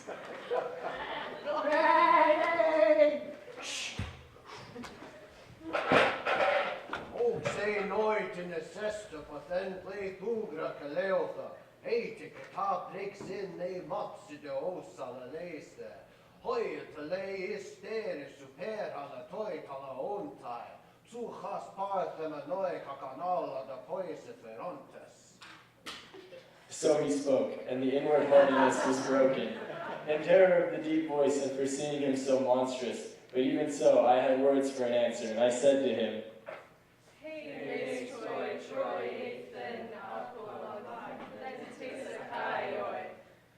Pantoiois, anemoisin upertega laipatalases. Oi cara hemmenoi, allenpadon alla kalutha elthonen. Luto kuds deus eiftevel betis hastai. Al ideo, ferste theus. Hicketai de toi amen. Zeus de epitemetor, hicketaon te xenon te. Xenios has xenois in ham aioiois in alpede. So I spoke, but he answered me in pitiless spirit. Neipia se suksei ne teilata ne le luthas. Hosmeta uskele ai deidimen ei ole astai. Ugar kuplo pestias aigi ja huale gusen. Uudete on makaron epe ei polu fertora eimen. So I spoke, but he in pitiless spirit answered nothing, but sprang up and reached for my companions, caught up two together, and slashed them, like killing puppies, against the ground. We cried out aloud, and held our hands up to Zeus, seeing the cruelty of what he did, but our hearts were helpless. Then at last I, holding in my hands an ivy bowl full of the black wine, stood close up to the Cyclops and spoke out.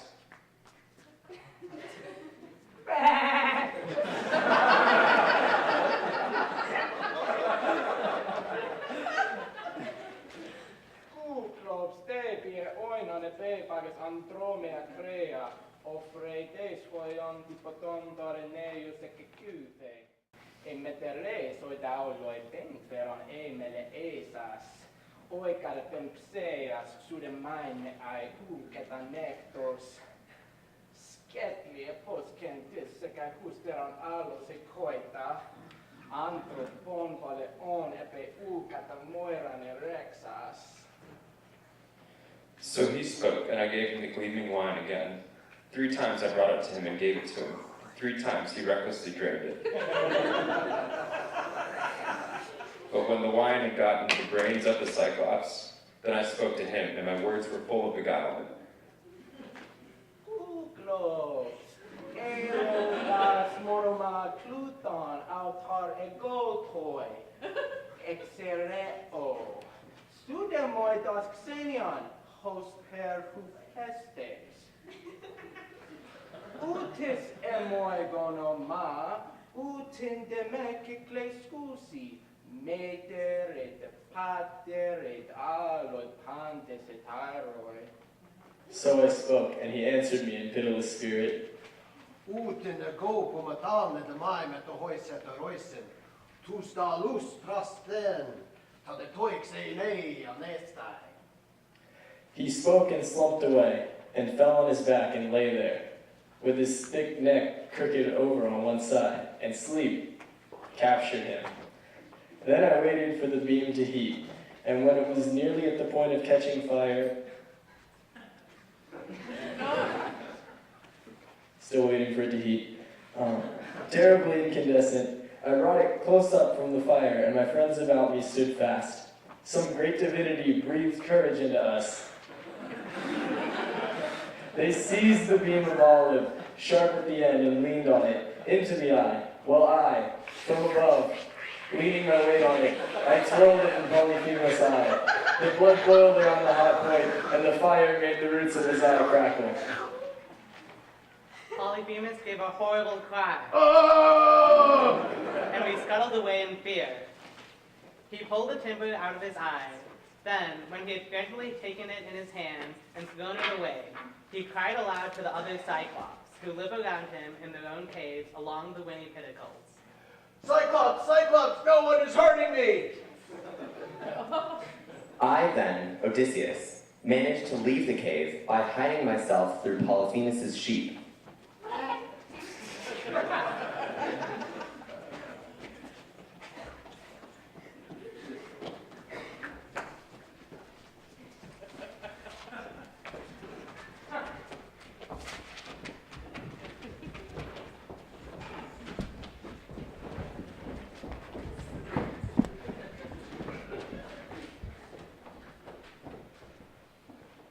When I was as far from the land as a voice shouting carries, I called out aloud to the Cyclops, taunting him.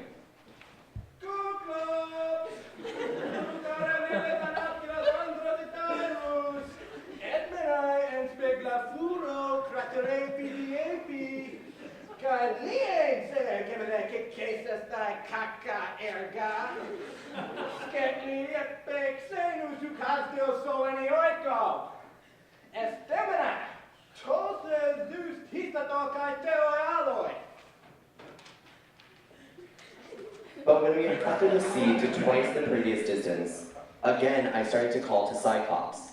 But my friends about me checked me, first one, then another speaking, trying to soothe me.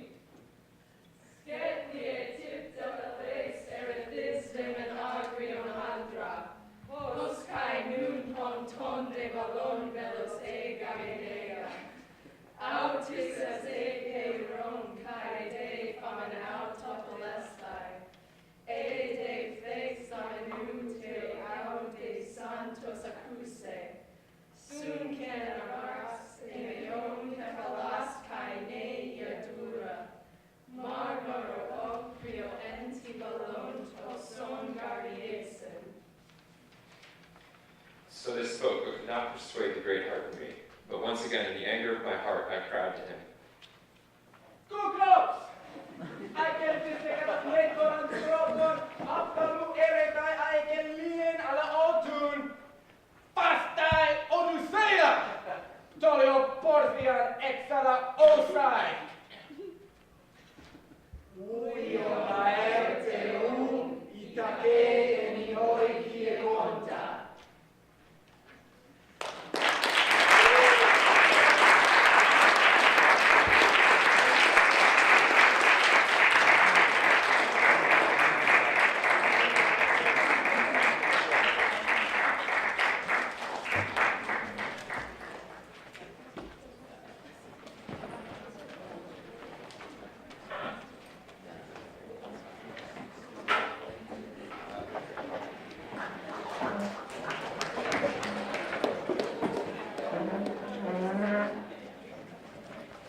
As we're getting ready to go, is there a femina in the audience?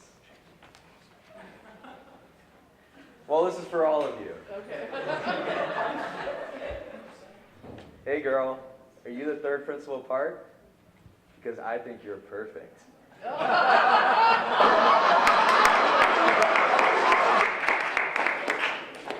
Salve, my name is James. I'm Jim. And I'm Simon.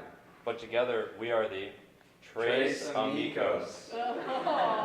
And our skit was called Yoki Patrum and Et Pulsa Pulsa Portai, which means dad jokes and knock knock jokes in Latin, for those of you who don't speak Latin as your primary language.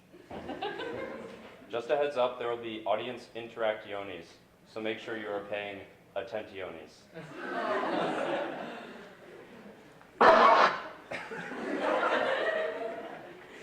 Okay, we're going to start off with a few Pulsa Pulsa Portais. Knock knock. Latin. Latin. Please open the door and Latin me in.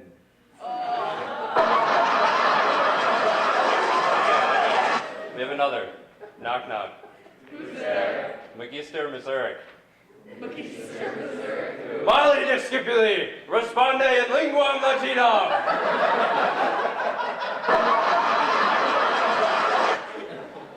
And now we will move on to Yoki Patrum, which in the spirit of dad jokes might need to be explained. What does a Roman pirate say? What? Sumus. If you didn't get it, what does an English pirate say? Arr. Okay. I'm going to play Magister Miseric again. Simon the Discipuli. Conjugate fio fieri in the future active indicative.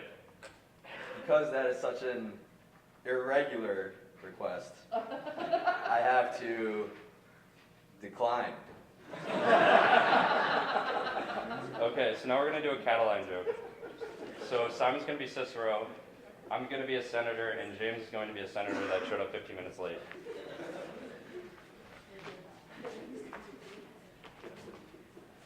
O di immortales!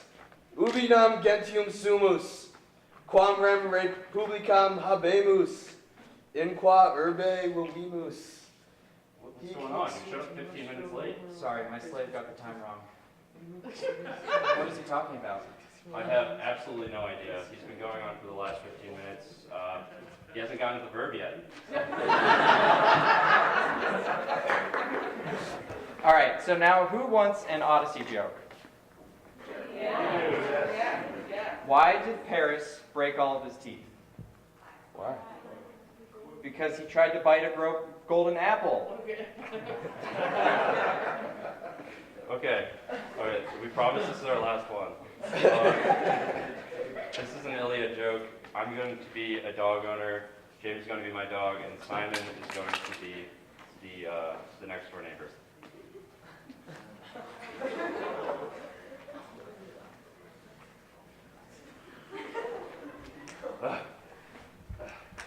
You got a dog? Yes. His name is Achilles. Achilles, heal. Heal, Achilles. Seriously? I have no idea what's going on. Oh, wait, I do. It's his greatest weakness.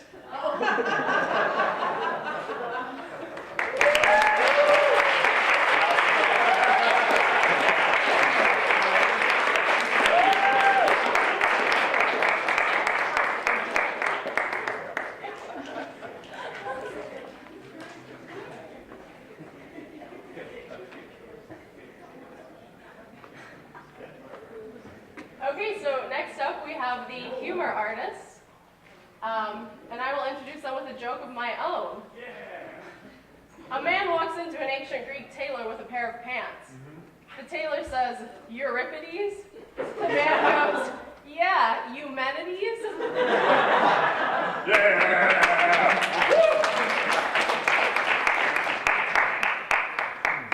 Okay, hi, we're the humor artists. We have 2 games for you today. And the first game is called Countdown. I'm going to need an audience participant to tell a story, whatever you want. None of these people, or really me, I'm in Latin 1, so I really don't know anything. We don't know any Latin or Greek stories. So you can come tell a story in 15 seconds, and then we'll try our best to act it out. And I have an audience volunteer. Anyone from my class who wants extra credit? Lainey, come on up.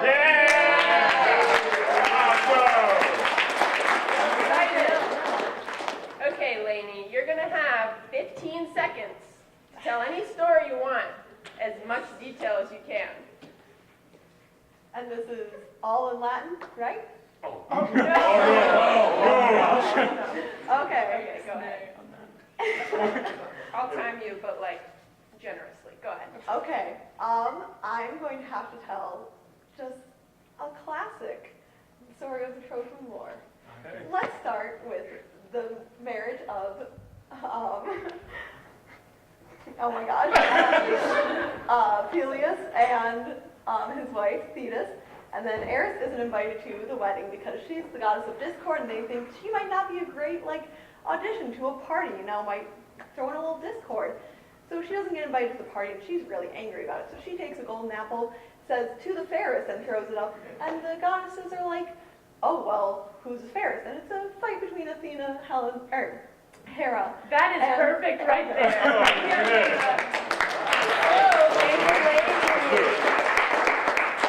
We have 1 minute. 1 minute? Okay. And you got to get all of that in there. Okay. Take it as you will. Begin. Babe, wedding planning is so hard. It really is. I mean, who should we invite? Not Helena. Yeah, she's the worst. Then She's so discourseful. and Lucy. She's the Hey, worst. guys, it's Serena. I'm just here. here to accept my invitation to your guys' wedding. We actually canceled it. I'm so sorry. Oh yeah, we're not getting married. No, big fight. Yeah. Yeah, I was messing around with Athena. That's true. All right. Oh, okay. Discoursia. Yeah. All right, I'm out. Oh, I'm out here then. I'm the butler from the story. Ah. Why don't you? What is that? More apples? Oh my gosh. Yeah. Babe, don't eat it. Maybe I will. You should eat that. Okay, Go ahead. do it. Your teeth! Discord! Discord! Yeah, we got Discord! it. Yeah. It's so chaotic. Yeah, great, awesome. All right, round two. We're going to do that same scene, but in 25 seconds, because it was a little shorter than a minute. So let's see it. 25 seconds. Again. Man. Let's get married. Oh yeah, awesome. Who are we gonna invite? Not that one bitch. Oh, No, shit. yeah. Oh, it's that one bitch. Oh my god. No go, honey. Yeah, All right, fine, whatever. I'm the butler that may or may not be in the story. Oh. An apple. It's so golden. Oh, Perfect. try it. Oh. Discord! Discord! Oh, Discord! Perfect. And in case you didn't get it, we're going to do it one more time, but in 10 seconds. Yeah? Ready? Take it as you will. Man, I hate people. Yeah. Oh, not you. Let's get married. Yeah. Yo, what's up? Shut up, not you. Okay, fine. Get out. Do you like apples? Oh my god, yeah.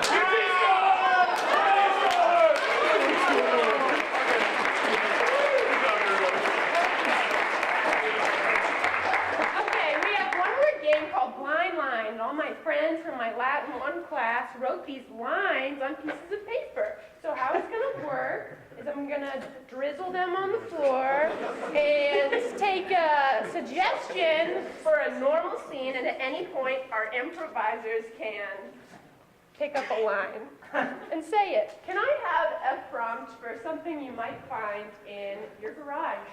A car. A car is your prompt. Take it as you will. I don't get why the Trojans just didn't ride a car into the big city. I know. I was thinking the same thing in class. It's so much more efficient. It's like, yeah, they were the greatest empire, but did they use their brain? You know what I always say. A cheap pack of cigarettes. It's all of what it took them to get a car back then. Yeah, inflation. Exactly. Money back then was so much cheaper. Yeah, right? We should do it. Start another war. Yeah. Let's actually do it. But this time we're gonna call it. Let's call it the God Country Notre Dame, and then Latin declensions. Latin declensions. War. You know Yeah, yes. Ah, pronounced brilliantly, my young student. It's Hey, your professor, yeah. Yeah, what's up? Just came from the classics building, and just wanted to say, quit ages hoodie. Our inside joke that we all know. Yeah, that's so funny. I love Latin jokes. That was a classic, Professor. Hey, yeah, you crazy kids. Yeah, Teacher, I actually wanted to ask you something. What was that? What was we your were question? just wondering. The room pick was a disaster. Yeah, super bad. So we were thinking of starting a war, much like the Trojans did in the year But we're using 600. We're using the car though. Well, as Oedipus once said, yeah, pick a card, any card. The classic trick.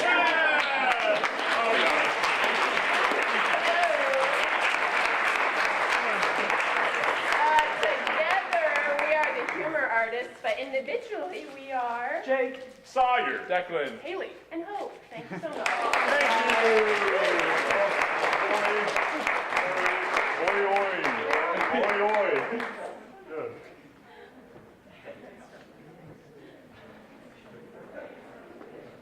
Thank you to the humor artists for some actually funny jokes. I was insulting myself.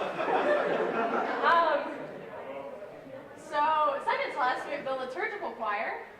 And before they start, I'm going to do the final t-shirt trivia of the night. Ovid's exile was officially revoked by Rome in what year? Josh? 2017. 2017 is correct. It's December 2017. All right.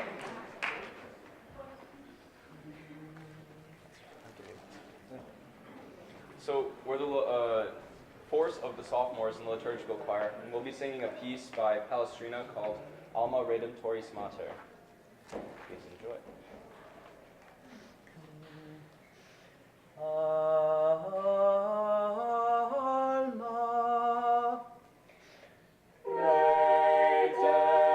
Redemptoris Mater,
performance left. So before that happens, I'd just like to say thank you again to everyone involved in this, especially Professor Mazurek, all the other faculty, and the Classics Club.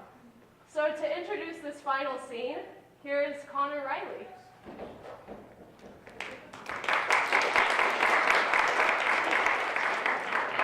very much for coming out tonight. Okay, before we have the scene, can we please have Libby, Alyssa, and Mary out on stage for a little bit? You want us? Yes. So we, as the Classics Club officers this year, the undergraduate Classics Club officers, would like to take a moment to recognize the seniors, our graduating officers. Alyssa, Mary, and Libby.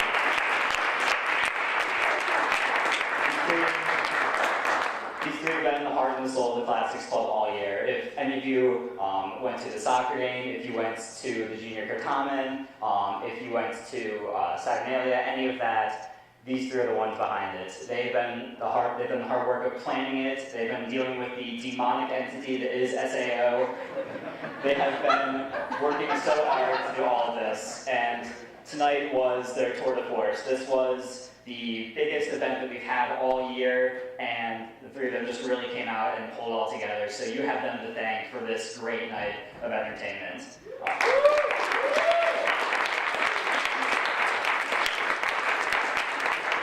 These three, they're brilliant classicists, they're great leaders, and they're good friends, and we're going to miss you a lot next year. And we're going to be texting you guys a lot next year to ask you how we do everything. So, how do we put an SAO request? How do we, how do we figure out what Team Ads wants us to do? So on and so forth. So, thank you guys very much, and we have Caitlin here to present you with some certificates to recognize your achievements this year. So, first we have Mary Rinaldi, who will take a step forward. So, I have the honor. So, I'm going to present Mary from Classics Club. We have this certificate that certifies Mary Rinaldi, wing it, read it, week it, as the Classics Club's very own Mycenas. She was our PR officer and made these wonderful t-shirts that you see, so I count that as like patron of the arts. Yeah, okay. Alright. And next, the Classics Club also presents to Liv and Meg. She also made it, read it, and week it. As Classics Club's very own Agrippa. And she worked on much of the infrastructure. Worked on a lot of emails, kind of figuring out how to get microphones and things like that. Very infrastructural stuff. I don't know if that's a word. And last, but of course not least, actually, princaps, if you will. This certificate certifies that Alyssa Grant, also Mary, read it and we get it, as the Classics Club's very own Augustus. Alyssa was our president this year and killed it and dealt with all the SAO troubles and people who didn't want to give us rooms and buildings, but she got them. She did. And yeah, we just couldn't be more proud of them because they worked really hard this year and they deserve these wonderful certificates. Yeah, they have. Let's one final big hand for the Classics Club senior officers. Alright, and if you guys are ready to start going, then we present to you the senior skit. This is a very avant-garde, cutting-edge theatrical performance. Been many very interesting choices in theater, which just means they put it together about 2 hours before the show. But this is going to depict something that you might have heard of. It is the death of Hephaestion. And I don't, for those of you who don't know what the death of Hephaestion is, I'm not going to explain it. I'm simply going to let them go ahead and take care of it. So,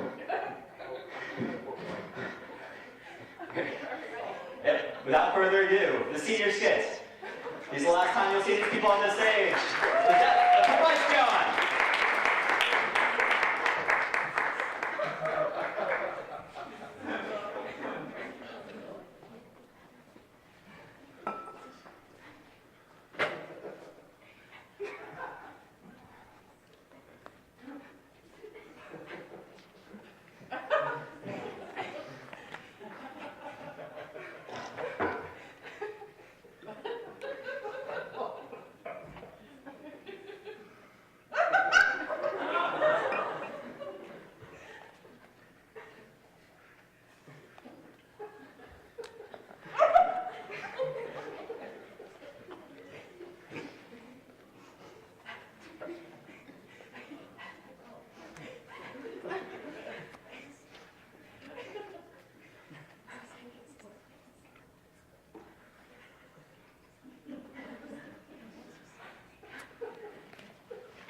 I better see everybody at Phoebe tonight.